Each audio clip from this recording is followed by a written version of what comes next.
Welcome back.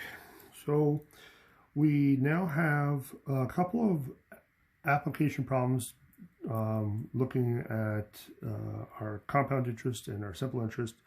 But it's subtle twists in what they're looking for, so you got to be careful. So this question says, find the present value for each future amount. Now, if you're trying to put it into the same category as what we've been doing, you're going to get it wrong, because now they want the present value. So that means the present value is unknown. So we don't know what P is, but we do know what the future is. So in this case, if we want to use our formula, so let's just read it first. We got $2,000, 4% simple interest for 6 years. So simple interest. So we know our formula is this.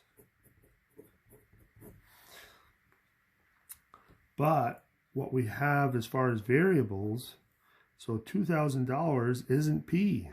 That's the future. So that is A in this case.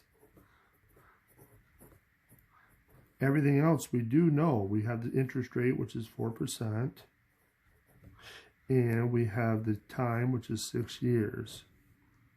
So now if we wanted to solve this, we could do it algebraically. So we first have to boil all this down. So we had $2,000 equals P times 1.24. So now if we want to get P by itself, what should we do? And hopefully you're screaming, divide, divide. So we divide both sides by 1.24, and that should give us our P. So let's see what we get. 2,000 divided by 1.24 equals 16.12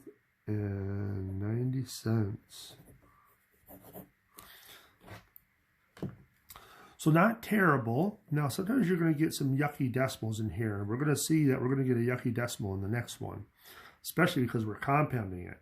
Ugh. So we're compounding it, so we know we have to use this formula. 1 plus r over m to the n power. So in this case, if we plug everything in, so now the 9860, that's again the future value. So that's A. So 1 plus r, which is the 8%, over m. Well, what's m going to be? Remember, m is based on the compounding, so the number of compounding, so semi-annually. So this is m equals 2. And then we need our n. Remember, n is equal to m times t, so 2 times 10, which is 20. So now we have all of our pieces, except for P. So if we boil this down, so, well, half of 8 is 4, so 0.04 plus 1 is 1.04. So we got 1.04, we want to raise that to the 20th power. So 2.19, blah, blah, blah, blah, blah, blah, blah, blah. All right, so that's 9860 equals P times 2.16, or oops, 19, excuse me. 2.191123, and it kind of goes on. Now here's a little trick that you can use.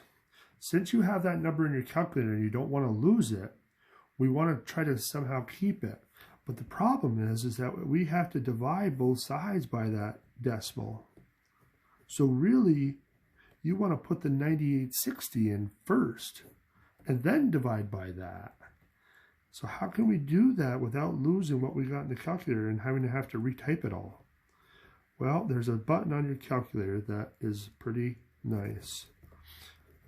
So I'm just going to write some of this out real quick. 1, 2, 3. Okay. So here's the button that I'm looking at. 1 over x. What that does is reverses a fraction if you put it in backwards in your calculator. So in this case, if I left that number in and divided it by 9860, that's backwards from what I really want. I want to reverse it. That button does that. 1/x reverses it. So if I hit that, that is what I want for my answer. So it's a nice little way to avoid typing things over and over and over again in your calculator. So looks like we get 97, 98. So that's a nice little problem. So we could have done that on this one. Let's just double check our answer on that real quick. So we had 1.24 in our calculator. Let's divide it by 2000. And so again, it's upside down. So let's hit the 1/x button.